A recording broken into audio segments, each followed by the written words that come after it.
Get started in just a moment. We know a few people are joining the waiting room.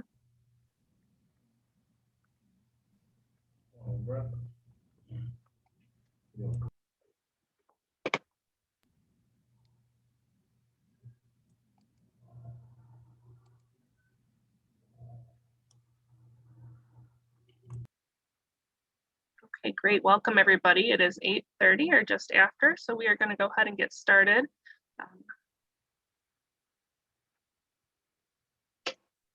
Okay, perfect.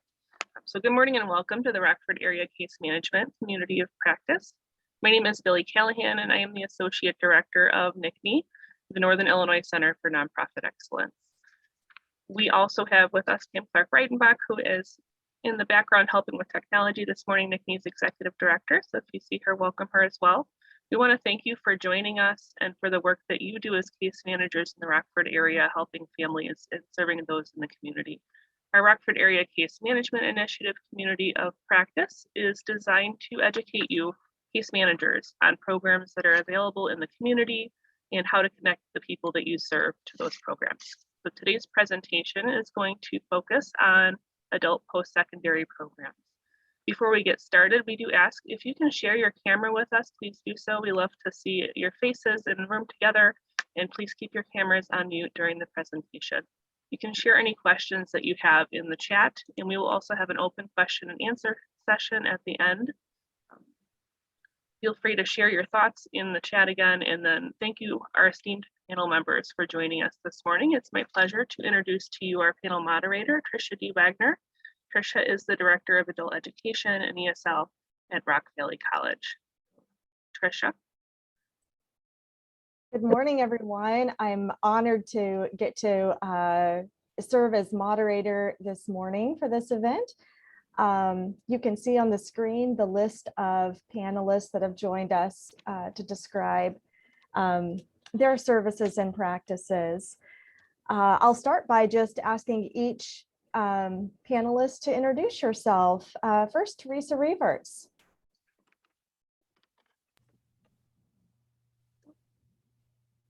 Tricia, you are on mute.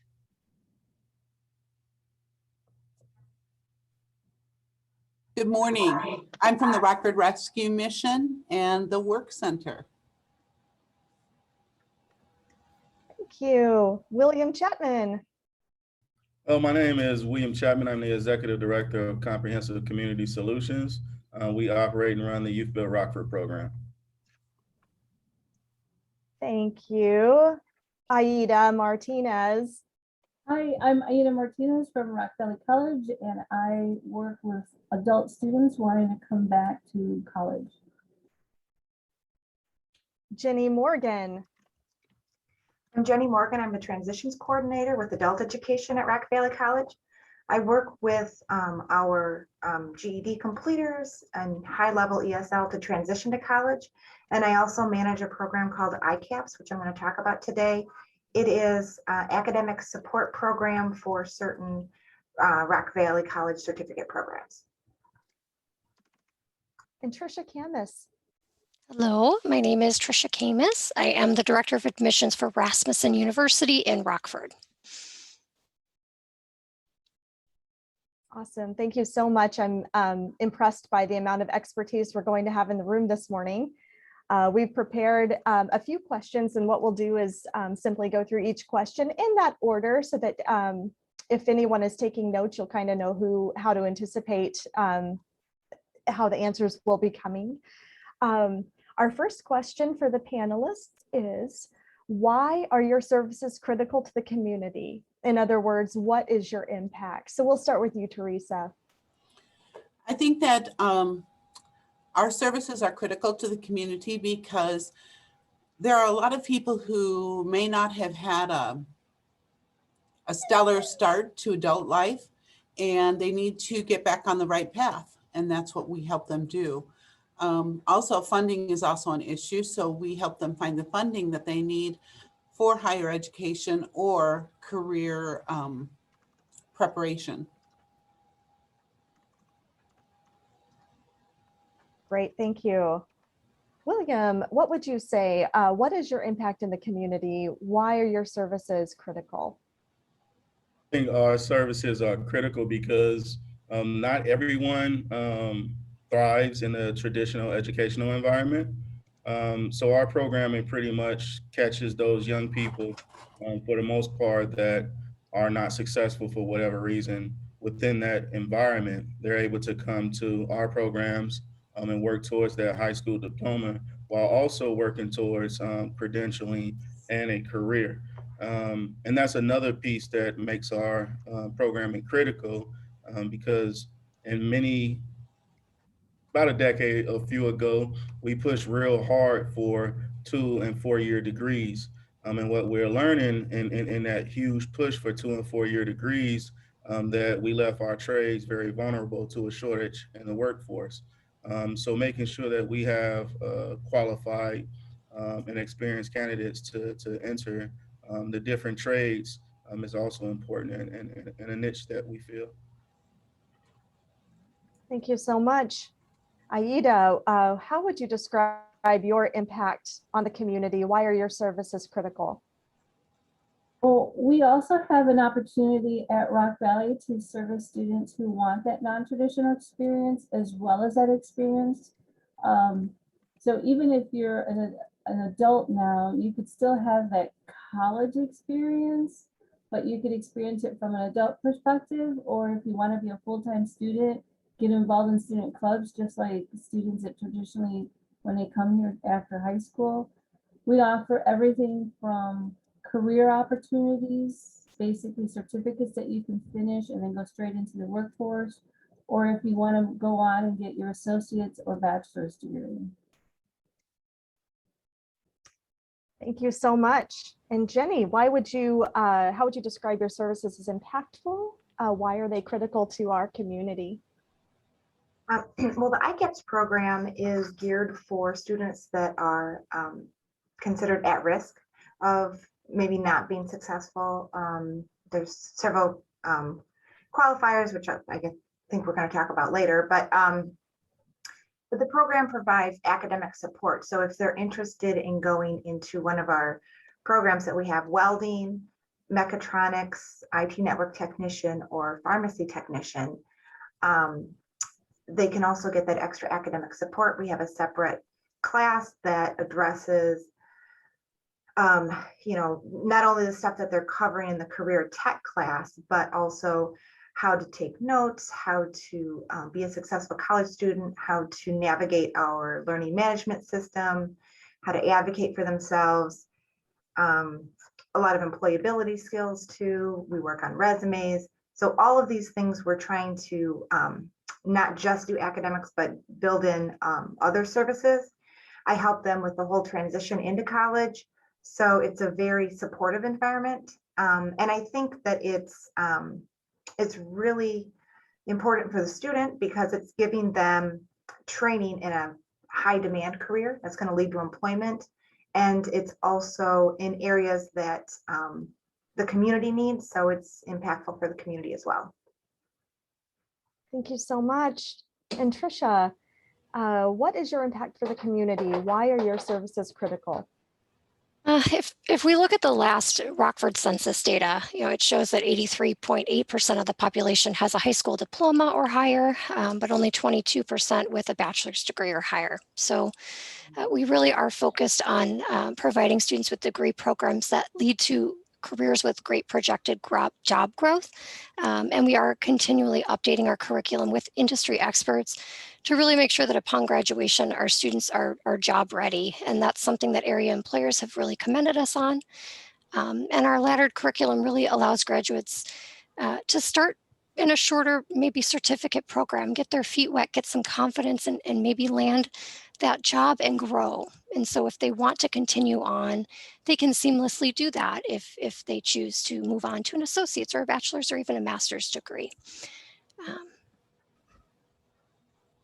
Awesome. Thank you so much. I saw Billy placed into the chat a reminder that if anyone has questions, feel free to drop those into the chat and we will work them in to make sure that our panelists have the opportunity to address them. For now, we'll move on to the second question. So Teresa, we'll be starting with you again. What or who do you serve and what is the best way to access your services? Actually, we are open to the community. We provide all services to everybody in the community, but on site, we have people that are in our crisis department who have fallen on hard times. And we serve our recovery department. And our recovery people are here for 9 to 12 months. They have an additional year that they can stay here and gain all of the career preparation and skills, whatever it may be, that they need. We provide continual support for them. And we're just here. We're very creative. We try to meet everybody where they're at and help them get to their next level. And of course, we rely on many of our community partners to help us do that. That's awesome. One sort of second piece to that question, are there any barriers to entry into your services? There are no barriers now that COVID is prayerfully passed. There are no barriers. Thank you so much. Okay, we'll move on to William. William, who do you serve and what is the best way that those individuals can access your services? That's a great question. So we have two primary customers, so to speak.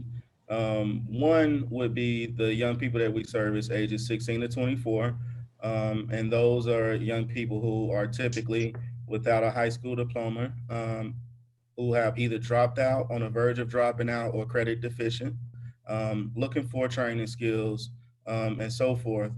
The second customer that we have is our initiatives and pushing for partnerships and making sure that our young people are involved in the building up and support of their community. And one of the ways that we accomplish that is through our AmeriCorps program. All of our participants are enrolled as AmeriCorps members and have to complete 450 hours of community service. And those typically are with our community partners or with people within the low income communities that we serve.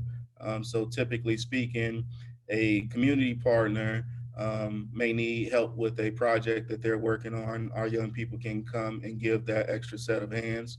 From a community member, I've had community members contact us that they needed help on some work with their house. We're able to come out and help with those projects. So again, teaching young people the importance of giving back to their community. Thank you so much. And you mentioned that there is an age specification for your program, the 16 to 24, I think you said. Are there any, I mean, there might be eligibility requirements. Are there any barriers that you run into that would prevent a student or an individual from entering? Yeah, typically we have there's with every grant that you have, there's this list of specifications, right? Yep. To make it easy for individuals, we ask that a person, as long as they have their state ID, social security card, birth certificate, to come in and we'll find a way to make sure that you qualify for some of our services. There's always that if you don't meet the main criteria, then we can service so many people outside of that criteria. So the best thing to do is come in, give us a call, reach out to us on Facebook, through our website. There's an application for our programs on our website, and we'll work with you and see what we can do. Awesome. Thank you so much. Aida, who do you serve? Who would your population be? And what is the best way those individuals could access your services? Well, we service students from all the way from high school on up. And the best way to get a hold of me or our office is just to contact Rock Valley College or specifically me. And we have different types of options or locations. Our 4 primary ones are the main campus on Mulford Road. We also have an aviation program where it's aviation maintenance, so we're out in the airport area. We have the Advanced Technology Center in Belvedere, and then our RVC downtown. So there's options to take courses in different locations, and we offer different paths. You could do everything from degrees to move on to get your bachelor's. We do have a partnership with NIU to do a full-on engineering program here. We have certificate programs, so if you're just looking for something to give you some job skills and go on into the labor market, we have that also. And we have various partnerships within the community. If you're wanting to have like an apprenticeship or anything like that, we offer that here too.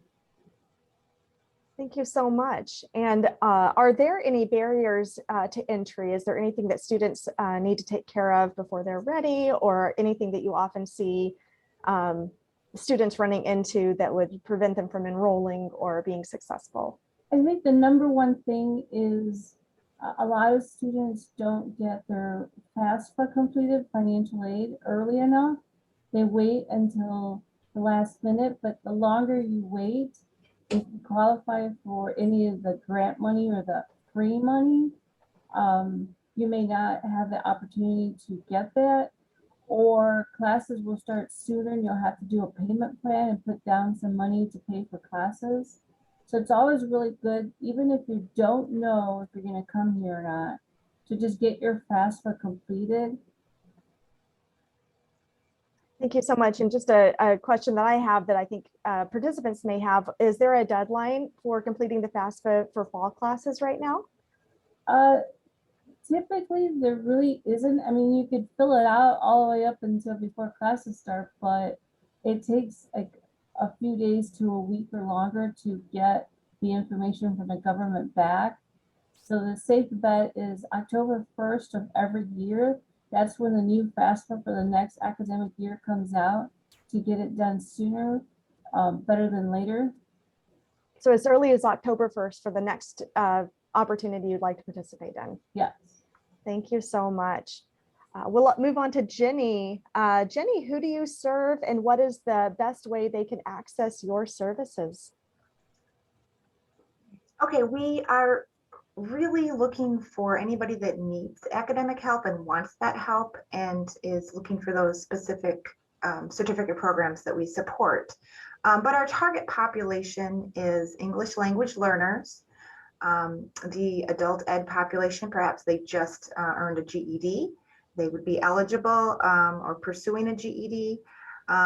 Prospective students whose reading level is below college level. So maybe they took the placement test at Rock Valley and placed a little bit lower than college level.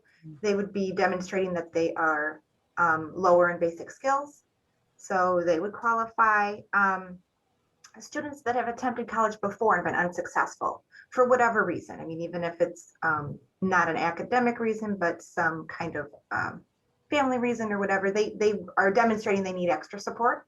So they would be one of our target populations. And really any current or former adult ed students, they don't have to have gone through our program to be involved in ICAPS. So I do want to make sure that that's clear. And the best way for them to get involved is to go to our website, rockvalleycollege.edu/ICAPS. I don't know if, Billy, you can switch to that slide, but there's an interest survey on our website. And when they fill that out, the email comes directly to me. I give them a call and ask if they, are familiar with ICAPS. Sometimes they get to ICAPS by mistake and I end up referring them elsewhere. But so that conversation is important. That's the first step. Thank you so much. And what are common barriers you see to entry? What would get in a student's way who might be interested in the program, but they would struggle?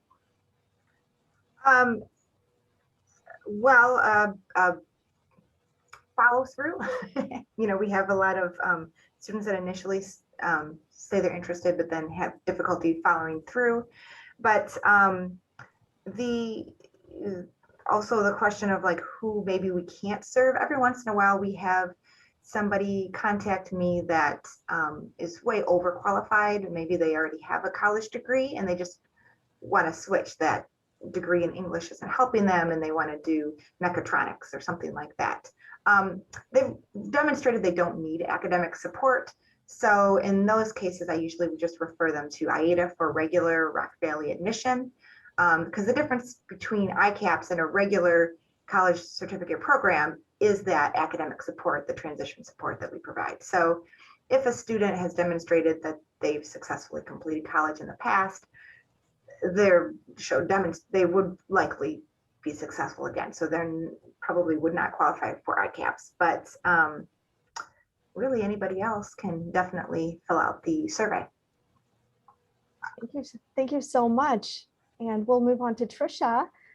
Who do you serve and what is the best way a student can access your services? Any prospective student with a high school diploma or GED and the desire and motivation to earn a degree. We do tend to see a higher population of non-traditional adult learners at our institution.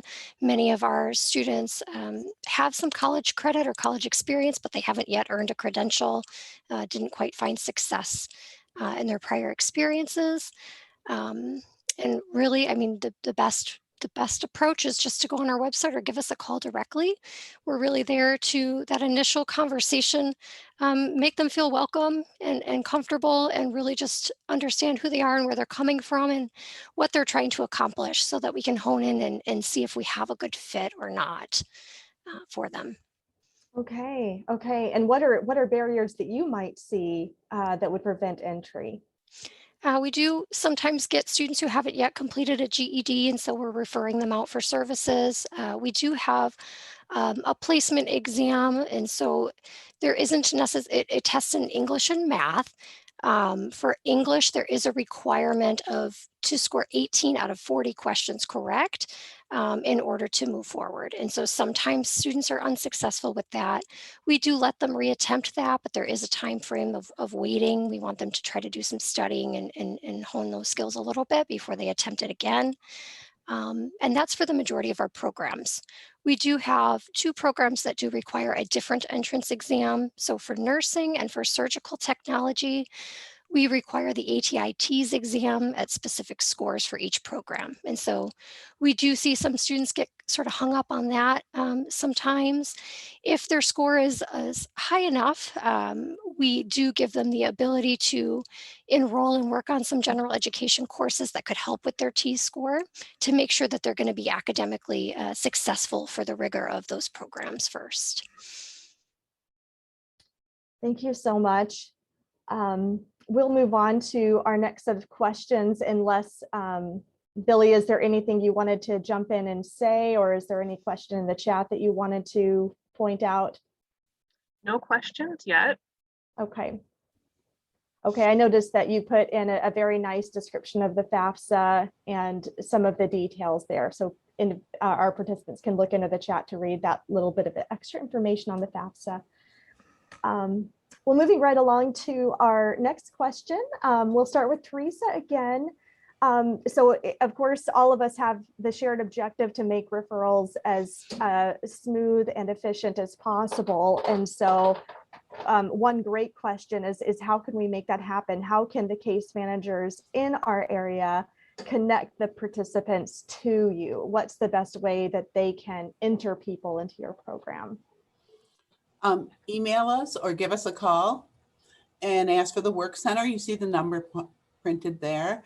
We can help with just about anything. We have a huge list of volunteers for people that may need a little more educational support, like getting their GED before they move on, or if they have to raise their scores, which is often what we find. So we have tutors that are willing to work with our people to get to where they need to be. So yeah, just give us a call or send us an email. Thank you very much. And William, how can the case managers in our area connect their participants to you? What is the best way to refer people? So the best way, going to our website, downloading our application, getting the customer to fill out the application and getting the application over to us. We can either reach out to the person once we receive that application, or a case manager can bring that young person down to the program. Thank you very much. Aida, will pass the question along to you. How can the case managers in our community connect their participants to you? What's the best way to make referrals? Well, there are a few different ways. The first one I can think of is you can either have me come out to your facility and I can do a presentation and walk through students through the application process. We can either do it online or through a paper application. Or you could send students over to me at my office. We could schedule an appointment or bring a group here. And I also included, there's a handout that will later be emailed that has the steps for admissions, like applying online, filling out the financial aid form, and it has some links in there too. So I'm pretty flexible on how I can meet the needs of the clients that you work with. Thank you so much. Jenny, how can case managers in our community connect their participants to you? How can they make that referral? I think I actually answered that question last time probably accidentally, but the best way is probably to refer to our website, rockvalleycollege.edu/ICAPS. And then that survey comes to me and I reach out to the student to explain the program and to see if it's a good fit. You can also just send them directly to me. My email is j.morgan@rockvalleycollege.edu. And the same, it would serve the same purpose if you said that you had a student and gave me their contact information. I can reach out directly to them. But when they fill out that survey, which takes 30 seconds, it's really only asking their contact information and which program they're interested in. Then I would have their contact information. I can reach out to them. Sounds excellent. Thank you so much. And finally, Tricia, how can case managers in the community connect their clients to you? Whatever the client's most comfortable with. The best way would be to just have them give us a call. So the admissions line directly was on the slide. That goes directly to admissions and whoever's available answers. And really, they don't have to know a whole lot other than to say that they're interested in learning more. And we can sort of take it from there. Our approach is really to just have a conversation with them and really go through their options and walk them through the process. So really just to have the courage to call. If there's other questions, by all means, feel free to reach out to me directly. There's a lot of information on our website too, if somebody wants to just check that out first. Awesome. We can move on. I don't see any further questions in the chat, so we'll just kind of keep going here. We'll volley it back to Teresa for this is the final question that has been designed for our participants. What do you wish that case managers knew about your services before referring someone? I think that today's presentation really addresses that. I wish people knew more about us so that they feel A, comfortable in referring, and B, know us so that they realize that we're here and what services we have. So just that that knowledge of what yeah. you offer. Yeah. Thank you so much. William, what do you wish case managers would know upon referring participants to you? I want to echo what Teresa said. Number one, what services we provide. We also have a list of those services and eligibility criteria for those services, but also in meeting with your clients, making sure that they understand that the programming that we offer, that there is a commitment to that programming. I think Jenny spoke a little bit about the follow-through piece. Absolutely. when referring people to our programming, making sure that they're serious about the commitment.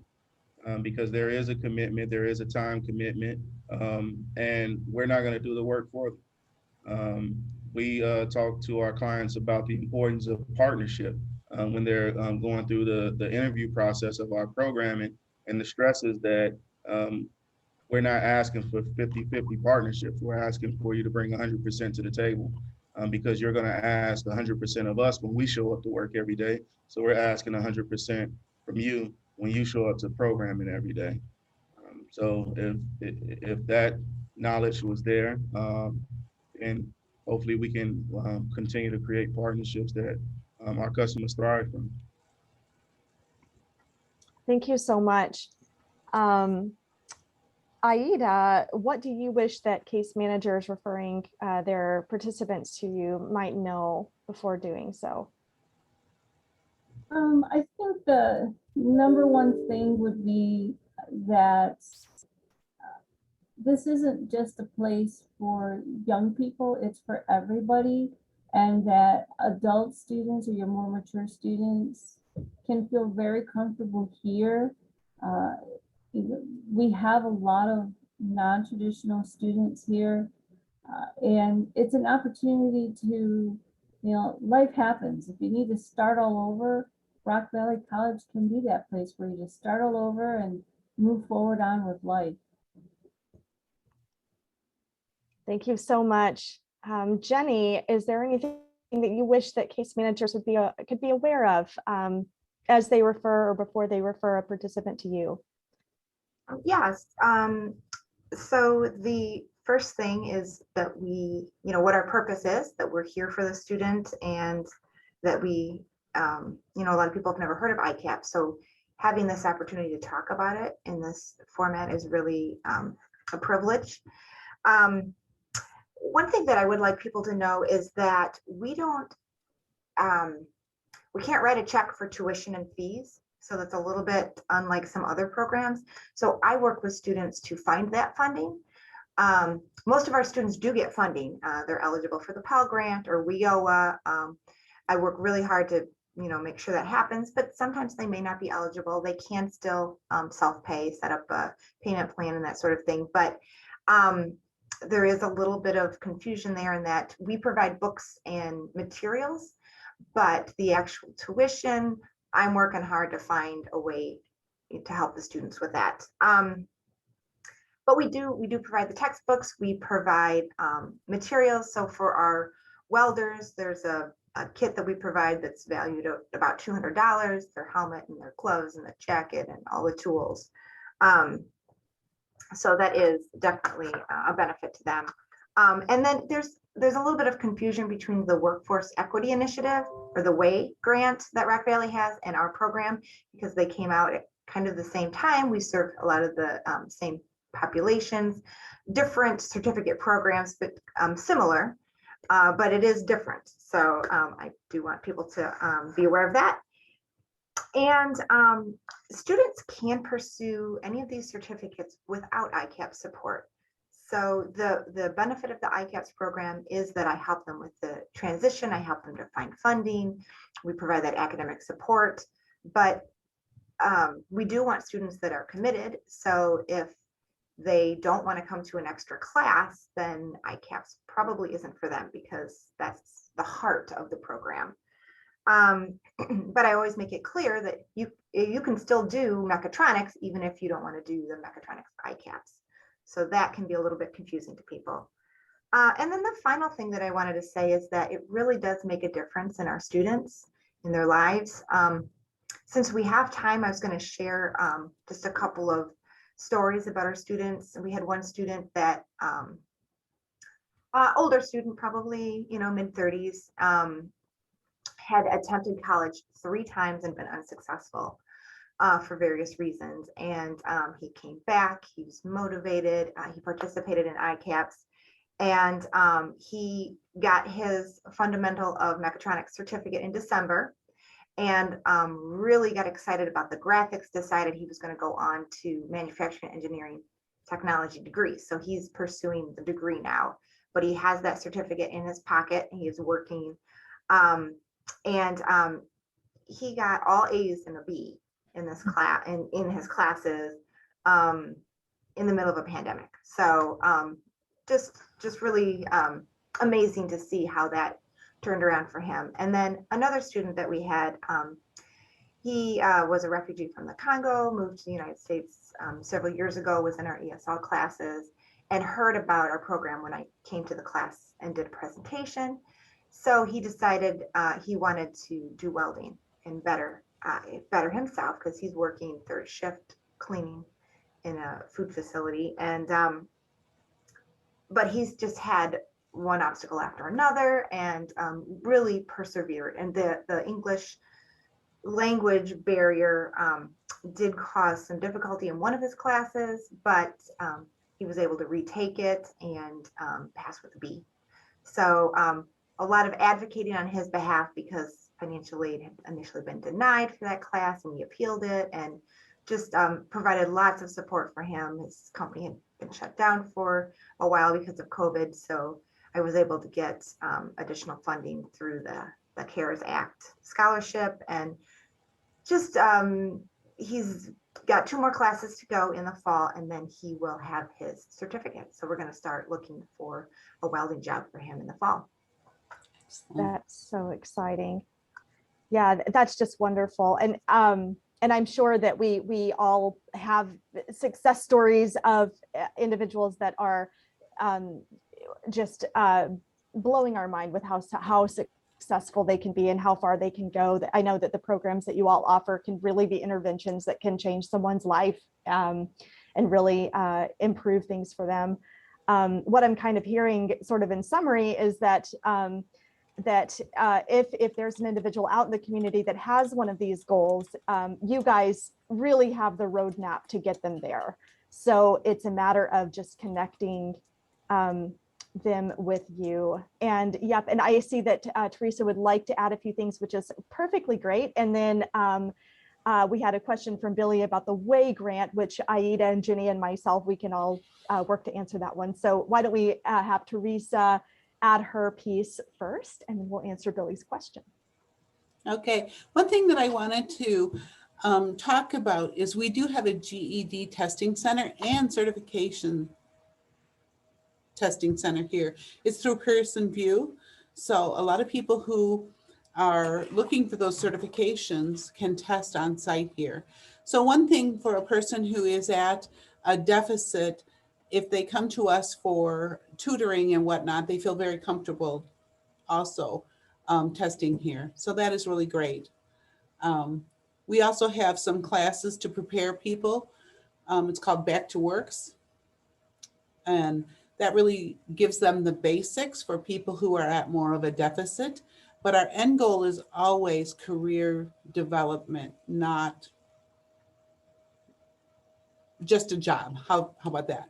And Jenny, we will be contacting you. Thank you. I've learned so much this morning. Thank you, Teresa. And William chimed in. You also would like to add something. I just want to add as well, because the focus will be in with case managers. If you have that young person that kind of thrives with the hands-on, they kind of thrive in small environments. This is a great opportunity for them. I myself, I'm a graduate of the Youth Build Rockford program. I enrolled in Youth Build Rockford in 2001 when I moved here to look for something different. I grew up in Chicago. I wanted something different, came to Rockford, found the Youth Build Rockford program, and 20 years later, I'm the executive director of the same organization. So that's the power of being able to make sure that as we work with our young people and we're looking for opportunities for them to go to that next level, just finding the right fit. And all of us that are on this panel right now, all of us, our organizations work together to make sure that we get the right services for our young people. So it's not necessarily a one program for a particular youth, it's connect them to a program, and all of us are working together to make sure that we provide the wraparound services to get a young person to where they need. I enjoyed Rock Valley when I went there as a youth build student. When I graduated youth build, that was one of the places that I went to. So we're all working together to make sure that our customers get what they need and they can thrive with it. Thank you so much. And then Tricia, you wanted to add something as well. Yeah, I just wanted to share, things that I wish that the case managers knew about Rasmussen. So first and foremost, many of our programs can be completed completely online, which really allows flexibility that our students need and want. It's something that we've done for since 2002. So it's been a bright spot sort of throughout this pandemic, as we've seen little to no interruption for many of our students as they've been attending school throughout this time. And then the other thing, I think, I've spent some time talking about the unique approach to admissions and really working one-on-one through all of the steps required, but that continues. So advising, once a student has started classes, they really are assigned with an advisor that will stay with them throughout their program through graduation. And that person is there to help with whatever they might need. Yes, they keep them on track with their schedule and make sure that they're going to graduate on time. But they're also there to help point them with community resources if they need, if there's personal things that come up, as well as a plethora of academic resources to help them find success. And then career services. So we have a team that is, excuse me, I'm having a sore throat this morning, so I apologize for my voice. We have a team that really is there to support our students as well as our graduates, and that support continues for I guess the career of our graduates with resume writing and mock interviewing and job search help and things like that too. So really trying to be all encompassing for our students, and William mentioned partnership. I think that that's so critical. We're there and we've got a lot of support to offer. We need our students come alongside us, and we're happy to do that for them. Thank you so very much. Would anyone else like to add anything? Aida or Jenny, as we're all talking, is there anything else popping into your mind you'd like to say? I forgot to add that we do have a couple of new ICAPS programs that are coming in the future. Medical billing and coding, medical administrative assistant, and CNC machine operator. We're hoping to launch in the spring of 2022. Thank you so much. Aida, would you like to add any 2 cents? I think my 2 cents would be, it's scary sometimes for some of the clients we're working with, but that's okay. It's good to get comfortable with the unknown and the things that you thought, okay, when I was younger, I wasn't sure. Sometimes you just have to dive in head first. And I encourage you to, connect your clients with, with me or anybody else at Rock Valley, because we understand that a lot of us have been through that.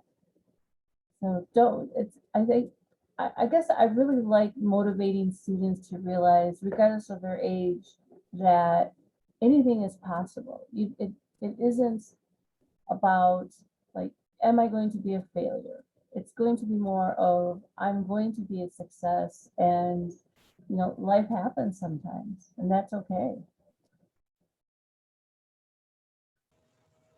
Yeah, that's wonderful. Yeah, I'm hearing a lot of reflection on meeting an individual where they are. So whether that means, being flexible as far as how intense they can participate, how intensely, or some students may need to stop out. That's happened to us certainly in our GED program and other programs. They come back, and when it's a good time and we're willing to receive them, of course. That flexibility is so neat to see. I want to just make sure that I address Billy's question. She asked if the WAY grant was still operative, and Aida and Jenny, I'm sure know quite a few details about the WAY, but I'll just throw out there that it is.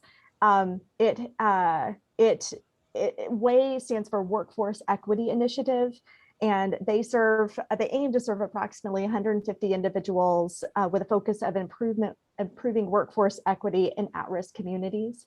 And this is a program that's seated at Rock Valley College. The current programs are truck driver training, CNC operator, dental assistant, industrial maintenance, and mobile app development. Aida and Jenny, would you like to add anything about what's happening with the WAY program? Well, it's a program that I think a lot of people don't realize that it's an opportunity to have your tuition fully covered if the client qualifies for it. And they're programs that are fairly short, so that if it's someone who's interested in getting the training and going straight into a career, it's such an awesome opportunity. Thank you. Yes. And Jenny, you can add anything. And then you were also going to talk a little bit about the HCCTP program.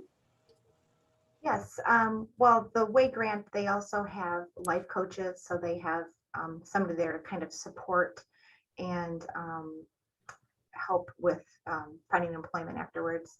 But I did want to mention here, we're landed on the screen, the Highway Construction Careers Training Program. Dawson was not able to be here today, but he did create this slide. This is a great opportunity for students that like to work with their hands. They're not quite sure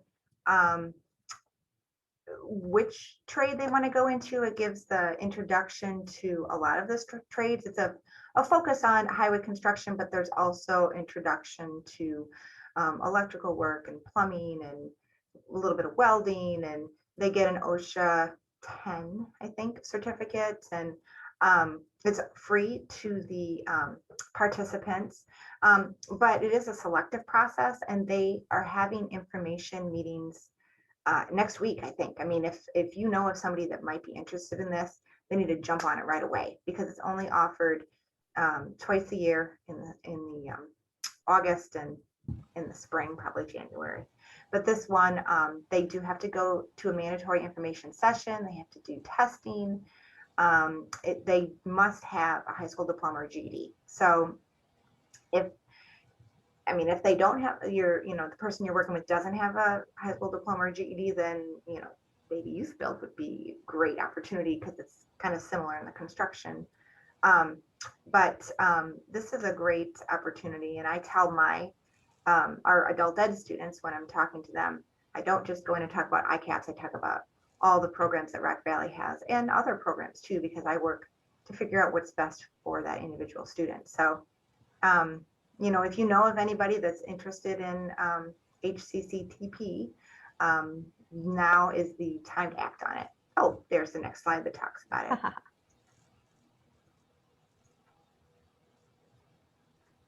Great, thank you so much. And I noticed that Billy added that the WAY will be featured at the December RACMI meeting, so more information will be available there as well. Billy, I think we've reached the end of our questions. Should we shift to the questions from our participants? Yeah, absolutely. Now is a perfect time to do that. Scott, I'm going to stop your participant sharing there. Yeah, perfect time. If you have questions from the group, I know I had a couple private chat questions that I'd like to share. I will, as we go through those, I might unpin some of you so we can see the room for other folks that are sharing their camera and really get that group discussion feeling. We did have someone ask, someone mentioned that one of their program requirements is that they have an ID, a social security card, and a birth certificate. So if people are struggling to get all that information for any reason, who do you refer them to, or does anybody in the room help people get that identifying information or those critical documents? We do help. Is it Teresa? Yeah, we do help people get that. Great. And can anybody access that, or do they have to be in your programs for other? No, if a community member comes in and needs assistance with those things, we can assist them. If we can't, then we point them in the right direction, but usually we can. Yeah, the same thing for us as well. That's a requirement for enrollment, but we also can work with community partners and may have funds, depending on where we are in our grant year, to help out with those credentials as well. Fantastic. Thank you for answering that. Another question that we had, someone had asked if you have somebody that hasn't finished their GED yet and is working on it, or maybe doesn't know how to get working on it. I know someone mentioned you refer out for GED assistance. Does anyone in the room help with GED completion, or who do you refer to? We help with GED completion. We have designated times and staff support for people who need assistance getting through that. We have a computer-based program that they work on their GED skills, but if they need tutoring or staff support, we're here to do that. Great. I can chime in for Rock Valley College. There are actually 3 programs funded by the Illinois Community College Board that are, I guess the word is contracted to provide adult education services. So English as a second language, adult basic ed, and GED completion. So we're one of them. My particular program provides that. So we have classes throughout the community that are completely free. We have morning, we have evening, we have fast tracked, we have an online option to help people complete the GED or work on the basic skills they need to take those tests. And of course, we walk them through all the processes they need to get there as well. And also, I think in the room, we have some individuals from our other 2 partners, the Literacy Council and Rockford Public Schools. Both of these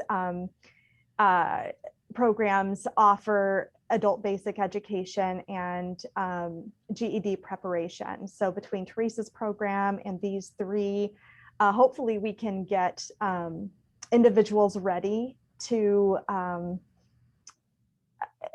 prepare for those tests or to take those tests. A lot of times students just need the structure for how, like what you said, Billy, how do I do this? How do I go about doing this? And we can guide them. And then I'll call it the Literacy Council. They offer a few additional basic education services that we found to be so helpful to students, including computer basic skills, which helps develop a foundation for so many things. So I think anyone in the room could refer students to any one of our programs. And just like Jenny said, we would kind of assess their situation and try to find the right fit for them. I'll throw out there that for our adult education program, particularly, our enrollment form will open July 1st. So any individual right now that you're working with that needs a GED, they could visit our website on July 1st and complete our enrollment app, and we'll take it from there to help them begin their program. That is perfect timing for today's panel. That's outstanding. It is. Serendipitous. It's meant to be. We had one last question from the group that I've gotten so far. Someone had mentioned that there were free tuition waivers and grant opportunities. Are there any that are not linked to the FAFSA? So maybe somebody doesn't have their parents' financial information and they've just completed their high school diploma or GED, they can't complete it, or for any other reasons. Are there other programs out there that might provide tuition support that are local? If you don't have like your documentation, you can talk to either our financial aid office or the Illinois Student Assistance Commission has local representatives. They're the ones that manage financial aid.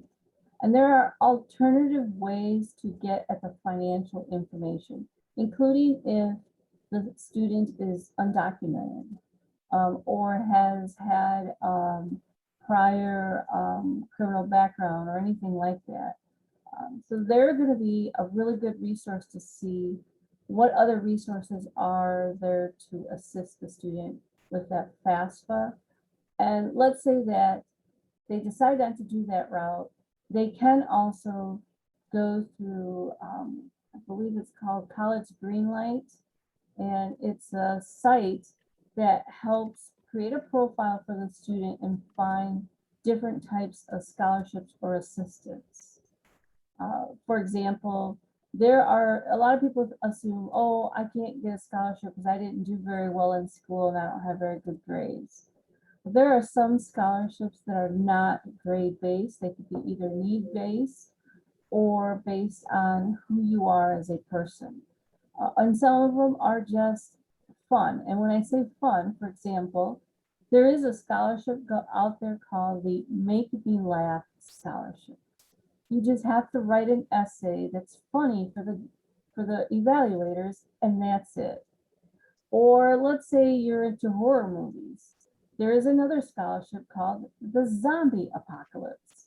You write an essay about zombies, and that's it. Of course, there are some scholarships that are all based on academics. There is one by the Koch Foundation, that's, I believe, COOKE, and that one's worth $40,000 or more. So there are different options to pay for school or get financial assistance besides just the FAFSA. It does require some help and putting some effort into it, but the payoff is awesome. That's great. Yeah, and I'm sure many people in the room are familiar too, but I'll just mention, of course, WIOA is a wonderful source of tuition. They can pay up to $13,000 for individuals. And Jenny is highly knowledgeable about WIOA. Would you add anything, Jenny, about WIOA funding?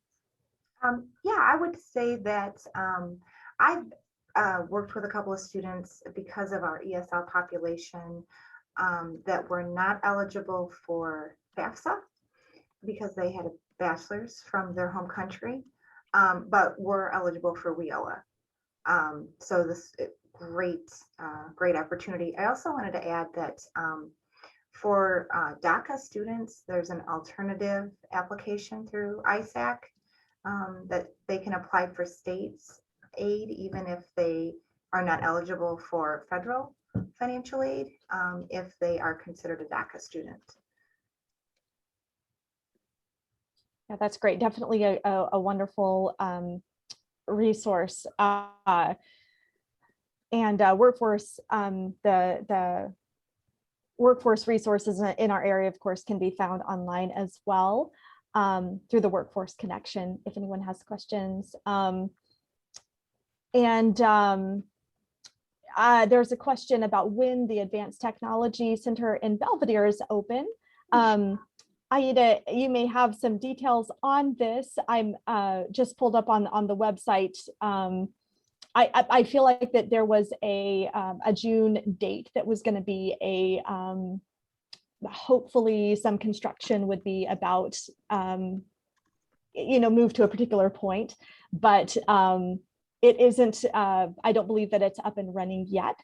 The programs planned there are going to be CNC machining, industrial maintenance, mechatronics, truck driver training, and welding. There is an information page on the Rock Valley College website, and there's an information request form. So if somebody was interested in those programs, you could have them complete that and they would receive information. Jenny or Aida, is there more information to share? Well, I was there for a tour 2 weeks ago, and they've already got like walls up and everything. So I know they're anticipating having it open. I would say probably like in July, which is in a couple of weeks or so. But they'll have classes beginning this fall. Right. And when we're talking about free tuition, they're offering tuition waivers for students that are participating in the Advanced Technology Center this semester. So rockvalleycollege.edu/ATC is where you find that information. I'll put that in the chat. Thanks, Jenny. I think the last question we left off was about funding, special funding opportunities. Did anybody have anything else to add there about funding for individuals, maybe outside of federal programs? We did have one person ask, I know there's some people from Goodwill in the room and they wanted to ask if Goodwill still had their Good Grads program. They felt it might be an option. If anyone wants to chime in and explain. Yeah, go ahead. Somebody in the room, we would love to hear that. Yeah, sorry, I failed to mention Good Grads is our another GED partner in our area. Is someone representing? Hi, I'm Joyce Carmichael. I'm the case manager with the Good Grads program. So yes, we are still here. We're currently on a short break, but we will be starting back up July 19th. That's going to be in person only. We have been offering some online under COVID, but we are back in person. That's great news. So were there any other questions? How can we get in contact with the Good Grads program? So you would, I will put that in the chat. So I Okay. will be a contact person for that, but I will put that in there for everyone. Thank you. No problem.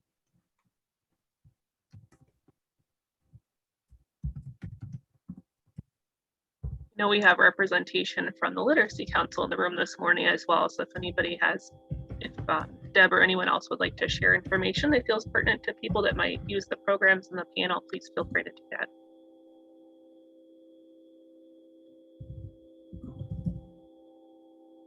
We had one more question that was private chatted to me for William. We had seen you have the Rockford work and the Alpha programs listed on your slides, and they were wondering what those were. Everybody can hear me? Mhm. All right, so the Rockford Work is basically a credential to work program. So young people are able to come into our program and get a credential. We either do welding, construction, or we connect them to one of the credential courses that Rock Valley has. And from there, we connect them to employment afterwards. The Alpha project is a new project that's funded through the R3 dollars, and that program is an after school and summer program. We're taking 15 youth who are in high school, and we're going to work with those young people in nutrition, wellness, life skills, leadership skills, community service, and track those young people for the next 4 years as we work with them. We have a gym that we put together over in one of our buildings that has weights, treadmills, bikes, ellipticals. So again, the goal is to get them healthy, fit mentally, internally, and see how well they do in academics as a result of that. That's great. In the chat, we just had Deb responding to the question about the Literacy Council services. Deb, do you want to unmute and tell us about your what you'd like to say? Yes, I do. Thanks for giving me a few seconds here. We at the Literacy Council have one-on-one tutoring for any adults that are 17 and older, and that's for basic skills or English as a second language. We also have classes here, and we're excited because this fall we will be starting a GED program here. That's new for us, but we will have a GED class to offer, and so that's exciting. We also have an IT bridge program that transitions into Rock Valley's ICAPS program. So that is also another opportunity for adults to kind of try their hand at something new. So we're excited about that. And I just think everybody here, it's been a wonderful panel, and there's been a lot of real good information. And I think the big thing is, of course, everybody knowing what everybody does, and then helping to get the students to the place they need to be to reach their goals. So this has been real interesting, but we do also, as Tricia mentioned, have our computer classes. We have basic skills, and we have help with Zoom classes. That was big this past year with the pandemic. And then we have higher level computer skills for those that might need it throughout the year. So best place to go is our website, and our registration for classes starts in July as well. So thank you. Thanks, Deb. We're doing great on time.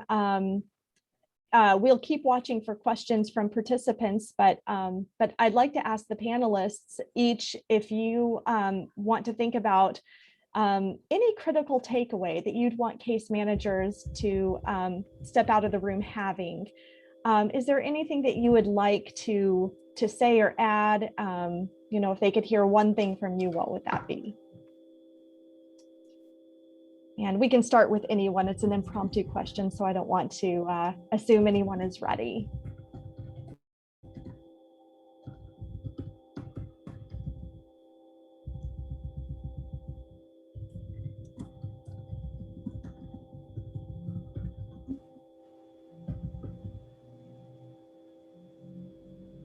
How about Billy? Are there any other questions that you've received? No others in the chat, so I think that if you want to jump in, go ahead. Teresa, did you want to share a key takeaway for people in the room that you want them to remember more than anything else that you shared? We generally work, our program is open to anybody. We generally work with more difficult or challenging cases.